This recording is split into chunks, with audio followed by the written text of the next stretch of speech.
पिछले एपिसोड में चेन पिंगन और ली बाओपिंग का सफर जारी था और उनकी बातचीत मार्शल आर्ट्स और कल्टीवेशन की दुनिया की गहराइयों तक पहुंच चुकी थी।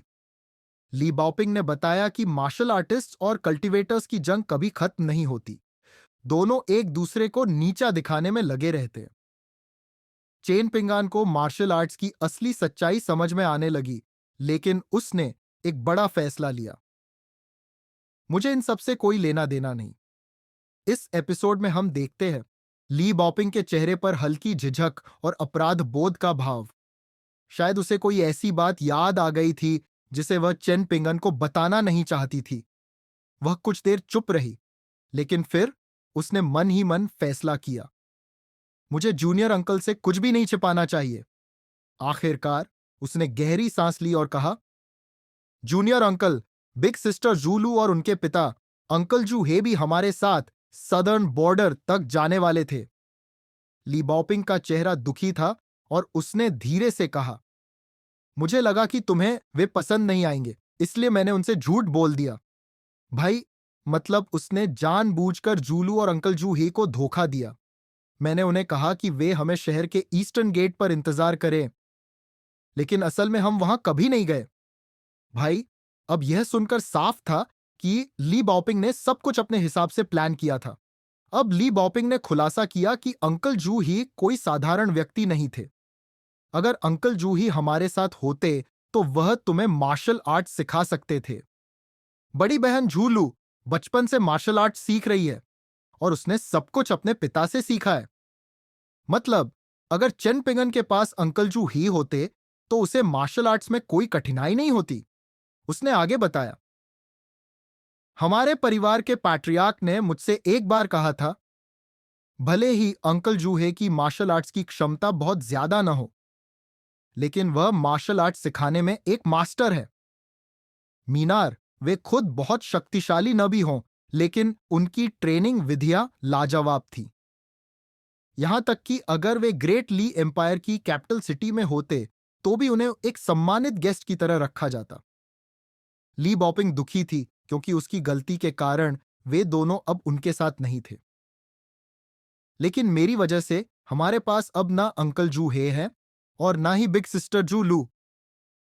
अब भाई, यह सुनकर कोई और होता तो गुस्से में आ जाता, लेकिन चेन पिंगान का रिएक्शन एकदम शांत था। उसने मुस्कुराते हुए कहा, कोई बात नहीं, इसमें परेशान होने की कोई जरूरत नहीं है। फिर उसने एक बहुत ही प्रैक्टिकल बात कही, मेरे पास कोई मास्टर नहीं है, लेकिन मेरे पास फिस्ट टेक्निक की ट्रेनिंग गाइड तो है। मतलब वह अभी भी खुद से मार्शल आर्ट सीख सकता था। अभी तक मैं उस गाइड में लिखे सभी अक्षरों को ठीक से पढ़ भी नहीं पाया हूं, इसीलिए मुझे वैसे भी अभी खुद से मार्शल आर्ट्स की ट्रेनिंग नहीं करनी चाहिए। अब भाई, यह दिखाता है कि चेन पिंगान कोई जल्दबाजी में फैसला लेने वाला इंसान नहीं था। चेन पिंगान ने आगे कहा, अब से मैं सिर्फ वॉकिंग मेडिटेशन और स्टैंडिंग मेडिटेशन की प्रैक्टिस करूंगा। मैंने पहले ही पुष्टि कर ली है कि ये दोनों प्रैक्टिस पूरी तरह से सुरक्षित है और मेरे शरीर के लिए फायदेमंद है। मीनार, वह जानता था कि मार्शल आर्ट्स में जल्दबाजी करने से नुकसान भी हो सकता है, इसीलिए जब तक वह सही से पढ़ना नहीं सीख जाता तब तक वह सिर्फ बेसिक ट्रेनिंग करेगा। अगर मुझे मार्शल आर्ट्स में सच में प्रगति करनी है तो मुझे सबसे पहले पूरी गाइड पढ़नी आनी चाहिए। मतलब उसने ये मान लिया कि मार्शल आर्ट्स में आगे बढ़ने के लिए सबसे जरूरी चीज सही ज्ञान है। चेन पिंगन ने मुस्कुराते हुए कहा, मुझे मार्शल आर्ट सीखकर कोई पावरफुल मार्शल आर्टिस्ट नहीं बनना। मुझे सिर्फ इतना चाहिए कि मैं लंबी जिंदगी जी सकूं। भाई, यह सुनकर साफ था कि चेन पिंगन बाकी मार्शल आर्टिस्ट से बिल्कुल अलग सोच रखता था। उसके लिए मार्शल आर्ट्स सिर्फ शक्ति हासिल करने का माध्यम नहीं था, बल्कि यह एक जरूरी साधन था जिंदा रहने के लिए। जहां मार्शल आर्टिस्ट ताकत के पीछे भागते थे, चेन पिंगन सिर्फ अपनी जिंदगी बचाने के लिए ट्रेनिंग कर रहा था। अब भाई, ली बाओपिंग तो पूरी तरह से गिल्ट ट्रिप में चली गई थी। मुझे झूठ नहीं बोलना चाहिए था, यह मेरी बहुत बड़ी गलती थी। जैसे जैसे ये ख्याल उसके दिमाग में गहराता गया, उसके होंठ नीचे झुकने लगे और उसकी आंखों में फिर से आंसू आ गए। वह धीरे धीरे सिसकने लगी और बोली, मार्शल आर्ट्स में मास्टर सिर्फ बेसिक सिखाता है, लेकिन एक अच्छे मास्टर की वजह से ही शिष्य की शुरुआत सही होती है। मतलब अगर मास्टर अच्छा हुआ तो शिष्य की राह आसान हो जाती है। अगर मास्टर कमजोर हुआ तो शिष्य को बहुत संघर्ष करना पड़ता है। अब वह पूरी तरह से ब्रेक डाउन करने लगी थी। जूनियर अंकल, तुम तो एक मार्शल आर्ट्स प्रोडिजी हो। अगर मेरी वजह से तुम्हारा मार्शल आर्ट्स का भविष्य बर्बाद हो गया तो मैं क्या करूंगी? भाई, चेन पिंगन तो पूरी तरह से शॉक्ड था। अब यह किसने कह दिया कि मैं मार्शल आर्ट्स में कोई महान प्रतिभा हूं? अब भाई, असली दिक्कत यह थी कि ली बॉपिंग जब भी दुखी होती थी तो ऐसा लगता था जैसे उसकी पूरी दुनिया ही उजड़ गई हो। उसका दुख असली था, न कि किसी बच्चे की तरह दिखावे के लिए। अगर मैंने इसे अभी रोका नहीं तो यह घंटों रो सकती है। अब चेन पिंगान को कुछ करना था, लेकिन क्या? तभी उसे एक जबरदस्त आइडिया आया। चेन पिंगन ने बिना कुछ कहे अपना हाथ उठाया और ली बॉपिंग के चेहरे के सामने अपनी हथेली रख दी। फिर उसने धीरे धीरे अपनी हथेली को बंद करके मुट्ठी बना ली और फिर अचानक जोर से बोला, बस अब बहुत हुआ। भाई, ली बॉपिंग तो पूरी तरह से फ्रीज हो गई। उसका रोना वहीं रुक गया और वह पूरी तरह से चौंक गई और बोला, जूनियर अंकल तुम क्या कर रहे हो? चेन पिंगान ने अपनी मुट्ठी हिलाई और विजयी अंदाज में हंस पड़ा। कैसा लगा तुम्हारा जूनियर अंकल? मैंने तुम्हें एक ही झटके में रुलाना बंद कर दिया। भाई, यह पहली बार था जब उसने खुद को जूनियर अंकल कहा।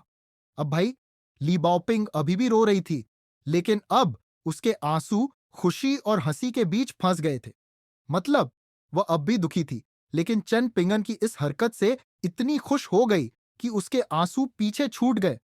वह मुस्कुराई और उसकी आंखों में चमक आ गई। भाई, यह चेन पिंगान का सबसे तगड़ा मूव था, एक झटके में माहौल बदल देना। चेन पिंगान ने राहत की सांस ली और खुद को पेड़ पर चढ़ाया, उसके ठीक बगल में बैठ गया। नीचे उनके पैर के पास उनकी टोकरियां रखी थी, एक बड़ी और एक छोटी।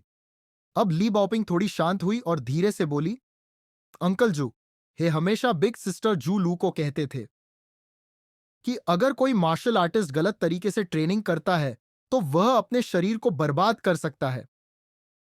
मुझसे पूछो, मार्शल आर्ट सीखना सिर्फ ताकत बढ़ाना नहीं था। अगर गलत ट्रेनिंग हुई तो जिंदगी बर्बाद भी हो सकती थी। लेकिन अगर कोई मार्शल आर्टिस्ट अपनी आर्ट की ट्रू एसेंस को समझ जाए तो वह एक ही पंच से गॉड्स तक को मार सकता है। भाई, अब यह मार्शल आर्ट्स का असली रहस्य था। ली बॉपिंग ने आगे बताया कि मार्शल आर्टिस्ट का शरीर आम लोगों से अलग होता है। अगर कोई मार्शल आर्टिस्ट बीमार हो गया तो उसे ठीक करना आम इंसान से कहीं ज्यादा मुश्किल होता है। मुझसे मतलब, मार्शल आर्ट सीखने के बाद शरीर बहुत मजबूत हो जाता था, लेकिन अगर कुछ गड़बड़ हुई तो मौत भी जल्दी हो सकती थी। बड़ी बहन जूलू 2 बार इतनी बीमार पड़ी थी कि उसकी जान मुश्किल से बची। मेरा मतलब, मार्शल आर्ट्स के साथ अगर सावधानी नहीं रखी तो इसकी कीमत बहुत भारी पड़ सकती थी। अब भाई, ली बाओपिंग ने एक ऐसी घटना सुनाई जिसे सुनकर किसी का भी दिल दहल जाए। उसने गंभीरता से कहा, पहली बार जब बिग सिस्टर जूलू बीमार पड़ी थी तो वह करीब आधे साल तक नहीं संभल पाई। उसका शरीर इतना कमजोर हो गया था कि वह पानी की एक बाल्टी तक नहीं उठा सकती थी। भाई, मतलब मार्शल आर्ट्स में अगर कुछ भी गलत हुआ तो असर कितना भयानक हो सकता था। लेकिन दूसरी बार की घटना और भी डरावनी थी। मैंने खिड़की के कागज को छेद कर देखा और जो कुछ देखा वह कभी नहीं भूल सकती। भाई, अब यहां से पूरी कहानी एकदम भयानक मोड़ ले लेती है। लीबॉपिंग की आवाज में दर्द था, जैसे वह फिर से वह सीन याद कर रही हो। बिग सिस्टर जूलू इतनी तकलीफ में थी कि वह अपने बिस्तर पर तड़प रही थी। वहां मौजूद लोग उसे संभालने की कोशिश कर रहे थे, लेकिन कोई भी उसे रोक नहीं पाया। भाई, मार्शल आर्ट्स ने उसे इतना दर्द दिया कि वह अपने शरीर पर काबू ही नहीं रख पाई। आखिरकार उसकी हालत इतनी खराब हो गई कि उसके सारे नाखून निकल गए और खून से पूरा बिस्तर भीग गया। भाई, ये तो पूरी तरह से एक बुरे सपने जैसा लग रहा था। ली बाओपिंग ने कहा, हमने तुरंत यांग फैमिली की दवा की दुकान से दवा मंगाई और जब उसने वह दवा ली तब जाकर उसका दर्द कम हुआ। अब यहां एक और बड़ा खुलासा हुआ। जब यह सब हो रहा था तब हमारे पेट्रियार्क आंगन के दरवाजे पर खड़े थे। उन्होंने अंदर आकर देखने की भी जरूरत नहीं समझी, बस अपना सिर हिलाया और चले गए। भाई, मतलब उन्हें पहले से पता था कि अब जूलू के मार्शल आर्ट्स का भविष्य लगभग खत्म हो चुका था। ली बॉपिंग ने पेट्रियार्क से पूछा कि वह इतने उदास क्यों थे, तो उन्होंने जवाब दिया, दवा ने उसकी जान तो बचा ली, लेकिन अब वह 8वीं टियर तक कभी नहीं पहुंच पाएगी। भाई, मार्शल आर्ट्स में सिर्फ ताकत ही सब कुछ नहीं थी। अगर किसी ने एक भी गलती कर दी तो उसकी पूरी जिंदगी खराब हो सकती थी। अगर वह बहुत भाग्यशाली हुई तो वह 7वीं टियर तक पहुंच पाएगी, लेकिन अगर भाग्य खराब रहा तो 6ठी टियर भी मुश्किल होगी। भाई, मार्शल आर्ट्स का यह साइड इफेक्ट वाकई बहुत डरावना था। अब भाई, यह पूरी कहानी सुनाने के बाद ली बाओपिंग को जूनियर अंकल की चिंता होने लगी। वह घबराकर बोली, जूनियर अंकल, तुम बीमार मत पड़ना प्लीज। मुझे कुछ नहीं आता है, अगर तुम्हें कुछ हो गया तो मैं कुछ नहीं कर पाऊंगी। भाई, अब यह साफ था कि उसे अपनी गलती का और भी ज्यादा पछतावा हो रहा था। अब भाई, चेन पिंगन को समझ आ गया कि ली बॉपिंग कितनी ज्यादा परेशान हो गई थी, तो उसने हल्की मुस्कान दी और कहा, चिंता मत करो, मैं बीमार नहीं पड़ूंगा। और अगर कभी बीमार हो भी गया तो तुम्हें चिंता करने की कोई जरूरत नहीं। फिर उसने हल्का सा मजाक किया, मैं शेखी नहीं मार रहा, लेकिन मुझे दर्द महसूस ही नहीं होता। भाई, अब यह तो पूरी तरह से मार्शल आर्टिस्ट वाली बात हो गई। अब भाई, ली बाओपिंग इतनी आसानी से मानने वाली नहीं थी। उसने अपनी छोटी सी उंगलियों से चेन पिंगन का हाथ पकड़ा और हल्के से उसकी बाह को मरोड़ा। क्या यह दर्द कर रहा है? अब भाई, चेन पिंगान ने अचानक अपना सबसे दर्दनाक अनुभव बताना शुरू किया। उसने हल्के से ली बॉपिंग के सिर पर हाथ फेरा, फिर उसी रास्ते की ओर देखा जिससे वे आए थे। जूनियर अंकल का सबसे दर्दनाक अनुभव। ली बॉपिंग की उत्सुकता बढ़ गई। क्या मैंने तुम्हें कभी बताया कि मेरे जीवन का सबसे दर्दनाक अनुभव क्या रहा है? ली बॉपिंग ने सिर हिलाया। नहीं। चेन पिंगान ने पेड़ के तने पर हाथ रखे अपने पैरों को मोड़ा और धीरे धीरे झूलते हुए बोला, यह तब हुआ जब मैं दूसरी बार अकेले पहाड़ों में गया था। तब मेरी उम्र सिर्फ 4 साल थी। भाई, 4 साल का बच्चा और पहाड़ों में अकेला जाने की हिम्मत। फिर उसने अपने बचपन की उस चुनौतीपूर्ण यात्रा के बारे में बताया। घर से निकलते समय मैंने सोचा कि मैं बहुत सारी मेडिसिनल हर्ब्स इकट्ठी करूंगा, इसीलिए मैंने सबसे बड़ा टोकरी उठाई। लेकिन फिर गलती हो गई। मैंने अभी शहर भी पार नहीं किया था और मैं पहले ही थक चुका था। धूप तेज थी और टोकरी की रस्सी मेरे कंधों को चीर रही थी। उसका पूरा शरीर जल रहा था, लेकिन असली चुनौती अभी बाकी थी। पहाड़ कभी ना खत्म होने वाला सफर लग रहा था। सबसे बड़ा झटका तब लगा जब मैंने देखा कि पहाड़ अभी भी बहुत दूर था। मुझे लगा कि चाहे पूरी जिंदगी चलते रहूं, तब भी शायद कभी वहां ना पहुंच पाऊं। भाई, 4 साल का बच्चा अकेले, इतनी गर्मी में, भारी टोकरी के साथ, यह तो हद ही हो गई। लेकिन असली दर्द तो अभी शुरू हुआ था। पहली बार जब मैं पहाड़ों में गया था तब बने हुए छाले अब फटने लगे थे। मैं दर्द में दांत भींचकर रोते हुए चल रहा था। भाई सोचो, 4 साल का बच्चा इतनी तकलीफ झेल रहा था, लेकिन फिर भी आगे बढ़ रहा था। मैं हार मानने ही वाला था। चेन पिंगान ने अपने मन की बात बताई। हर कदम पर मैं खुद से कह रहा था कि मैं अभी भी घर लौट सकता हूं। मेरी उम्र बहुत छोटी है, टोकरी बहुत बड़ी है और पहाड़ बहुत दूर है। अगर मैं लौट जाऊं तो कोई भी मुझे कायर नहीं कहेगा। भाई, वह खुद को हार मानने के लिए तैयार कर रहा था। यहां तक कि उसने खुद को यह कहकर सांत्वना दी, अगर मैं घर लौट गया तो मेरी मां भी मुझसे कुछ नहीं कहेंगी। मतलब अब वह बस एक बहाना ढूंढ रहा था। लेकिन तभी, नहीं, मैं कम से कम पहाड़ के तल तक तो पहुंचूंगा। अचानक उसके अंदर एक जिद जाग गई। मैं कम से कम पहाड़ के तल तक तो पहुंचूंगा। मतलब अब वह यह तय कर चुका था कि हार मानने से पहले वह पहाड़ को छूकर ही लौटेगा। और फिर क्या हुआ? मैं पहाड़ के तल तक पहुंचा। वहां बैठकर रोते हुए मैंने सोचा, अब तो आ ही गया हूं, तो कम से कम एक औषधि तो इकट्ठी कर लूं। भाई, अब ये तो पूरी जिद्दी इंसान वाली सोच हो गई, और यही सोच ने उसकी किस्मत बदल दी। अब जब उसने खुद को तैयार किया तो उसने पहली बार पहाड़ पर चढ़ना शुरू किया। और फिर जैसे ही मैंने पहली औषधि देखी, मेरे अंदर एक अजीब सी ताकत आ गई। थकान गायब हो गई, दर्द भूल गया और मैं आगे बढ़ता गया। भाई, असली ताकत हमेशा मन के अंदर होती है। अब भाई, ली बाओपिंग इस कहानी में पूरी तरह खो चुकी थी। उसकी आंखें चमक उठी और उसने उत्साह से पूछा, तुम्हारी टोकरी पूरी भर गई होगी, है ना? अब वह चेन पिंगान के लिए गर्व महसूस कर रही थी। लेकिन चेन पिंगन ने हंसते हुए सिर हिलाया। नहीं, मेरी टोकरी तो मुश्किल से भरी थी। पूरा दिन बीत गया, लेकिन जब मैं पहाड़ से उतरा तो मेरी टोकरी के तले पर मुश्किल से मेडिसिन्स थी। भाई, अब यह सुनकर तो पूरी मेहनत बेकार लग रही थी। फिर उसने बताया कि असली परेशानी क्या थी।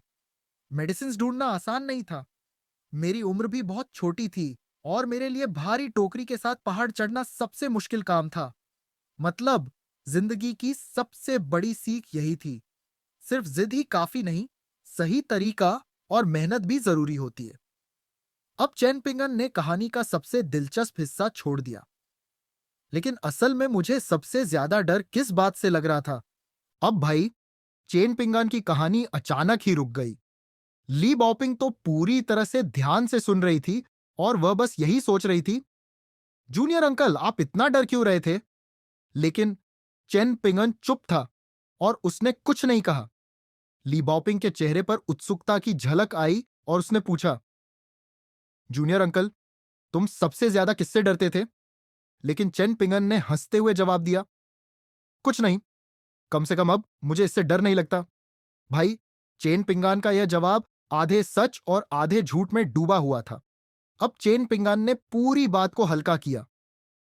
मैं तुम्हें अपनी यह कहानी इसलिए नहीं सुना रहा कि तुम मुझे बहुत मजबूत समझो। हमारे शहर के सारे गरीब बच्चे इस तरह के अनुभवों से गुजरते हैं, तो मैं कोई खास नहीं हूं। मतलब, वह यह नहीं चाहता था कि ली बॉपिंग उसे सिर्फ अपनी मेहनत और संघर्ष के लिए सराहे। फिर उसने गंभीर होते हुए कहा, मैं यह सब इसीलिए बता रहा हूं क्योंकि तुमने मार्शल आर्ट्स के बारे में मुझे बहुत अच्छा समझाया। तुम्हारे शब्दों में मुझे वही सीखने की प्रेरणा मिली जो मैं मिस्टर क्यू के पाठ पढ़ते वक्त महसूस किया करता था। भाई, ये सब सुनकर ली बॉपिंग का उत्साह दोगुना हो गया। ली बॉपिंग को अचानक नई उम्मीद मिल गई। जूनियर अंकल, आपने ठीक कहा। मैं माउंटेन क्लिफ एकेडमी में जाकर बहुत सारी किताबें पढ़ूंगी और फिर मैं पहली महिला अध्यापिका बन सकती हूं। अब ली बॉपिंग की आंखों में दृढ़ संकल्प था और उसने अपनी मुट्ठियां उठा ली। मैं यह कर सकती हूं ली बाओपिंग, मुझे खुद पर विश्वास है। अब चेन पिंगान ने मुस्कुराते हुए उसे देखा और सोचा, अगर मिस्टर क्वी आज यहां होते तो वह भी बहुत खुश होते। लेकिन फिर ली बॉपिंग ने जो कहा वह चेन पिंगन को एक साथ दो जज्बात दे गया। मैं यह कर सकती हूं क्योंकि मेरे पास दुनिया का सबसे बेहतरीन जूनियर अंकल है। भाई, अब यह सुनकर चेन पिंगान को हल्की हंसी आई, लेकिन उसने इसे नजरअंदाज किया। वह इसे इग्नोर करते हुए बस मुस्कुराया और चुप रहा। अब भाई, चेन पिंगन और ली बाओपिंग पुराने विल्लो के पेड़ के नीचे बैठे थे। मौसम सुहावना था, हरियाली अपने चरम पर थी और दोनों अपने सुनहरे भविष्य के सपने बुन रहे थे। लेकिन दूसरी तरफ, उसी नदी के दूसरी ओर एक बिल्कुल अलग दुनिया थी, छिपी हुई, खतरों से भरी हुई। नदी के दूसरी ओर एक आदमी और एक लड़की छुपे बैठे थे, सूखी रोटियां खाते हुए। लड़की की आंखों में एक अजीब सी चमक थी और उसने खींचते हुए कहा, फादर, क्या हमारी यंग मिस्ट्रेस सच में सही सलामत सीमा तक पहुंच पाएगी, वह भी उस बेवकूफ चेन पिंगन के सहारे? भाई, अब यहां खुलासा हुआ कि वे दोनों ली बॉपिंग के गुप्त रक्षक थे। आदमी हंसते हुए बोला, पहली बार जब तुम मार्शल आर्ट्स की लड़ाई लड़ी थी तो तुम्हें उसने कितनी बुरी तरह हराया था। लड़की को यह सुनकर गुस्सा आ गया। वह तो बस इसीलिए हुआ क्योंकि आपने मुझे मेरी ऑरा इस्तेमाल नहीं करने दी थी। अब मैं उसे एक हाथ से भी हरा सकती हूं। भाई, अब यह तो क्लासिक ओवर कॉन्फिडेंस वाली बात हो गई, लेकिन आदमी ने सिर हिलाया और कहा, तुम उसे हरा नहीं पाओगी। अगर यह सिर्फ एक सामान्य मुकाबला होता तो शायद तुम जीत सकती थी, लेकिन अगर लड़ाई असली होती तो वह तुम्हें जमीन चटा देता। मीन चेन पिंगान मार्शल आर्ट्स के शुरुआती चरण में होते हुए भी असल लड़ाई में बेहद खतरनाक था। लड़की इस बात को मानने को तैयार नहीं थी। वह बेवकूफ है। उसने मुझे हराने के बाद मुझे गिरने नहीं दिया। अगर आप होते तो मुझे एक और टाइल सिर पर मारकर दोबारा उठने लायक ही नहीं छोड़ते। भाई, अब यह सैवेज मूव था। आदमी ने ठंडी हंसी भरी और कहा, यही तो तुम्हारी और मेरी सोच में फर्क है। लड़की ने गर्व से सिर उठाया और कहा, मुझे यह सब सेकंड यंग मास्टर ने सिखाया है। उन्होंने कहा कि दिल का नरम इंसान कभी सेना का नेतृत्व नहीं कर सकता। भाई, अब यहां से एक नई राजनीति की बू आ रही थी। अचानक आदमी की आंखें चौकन्नी हो गई। हम अभी यहां से निकल रहे हैं। लड़की चौंकी, लेकिन हम तो मिस्ट्रेस की रक्षा के लिए यहां थे। आदमी अब और कुछ सुनने को तैयार नहीं था। कोई आ रहा है। सार से एक हरे बांस के म्यान में बंधी तलवार लटक रही थी। मतलब यह कोई आम आदमी नहीं था। वह 5-6 कदम दूर आकर रुका। फिर उसने अपनी टोपी हटाई और मुस्कुराया। तुम चेन पिंगन ही हो, है ना? भाई, अब यह शख्स कौन था? फिर उसने एक रहस्यमयी अंदाज में कहा, मेरा नाम अलियांग है। लियांग यानी दयालुता। और फिर उसने बम गिरा दिया। मैं एक तलवारबाज हूं। चेन पिंगन और ली बाओपिंग को सफर में पहली बार एक रहस्यमयी इंसान मिला, अलियांग। एक तलवारबाज जो किसी साधारण इंसान की तरह दिखता था, लेकिन उसकी आंखों में एक अलग ही चमक थी। चेन पिंगन को लग रहा था कि यह मुलाकात जल्द खत्म हो जाएगी, लेकिन आलियांग अभी जाने के मूड में नहीं था, क्योंकि उसने एक ऐसा सवाल पूछ लिया जिसने चेन पिंगन को अंदर तक झकझोर दिया। क्या आलियांग इस सफर में चेन पिंगन के लिए सबसे बड़ा खतरा बनने वाला था, या फिर यह तलवारबाज उसके भाग्य को एक नई दिशा देने वाला था? जानने के लिए देखिए एपिसोड 5, जहां चेन पिंगान को पहली बार एक असली चुनौती का सामना करना पड़ेगा।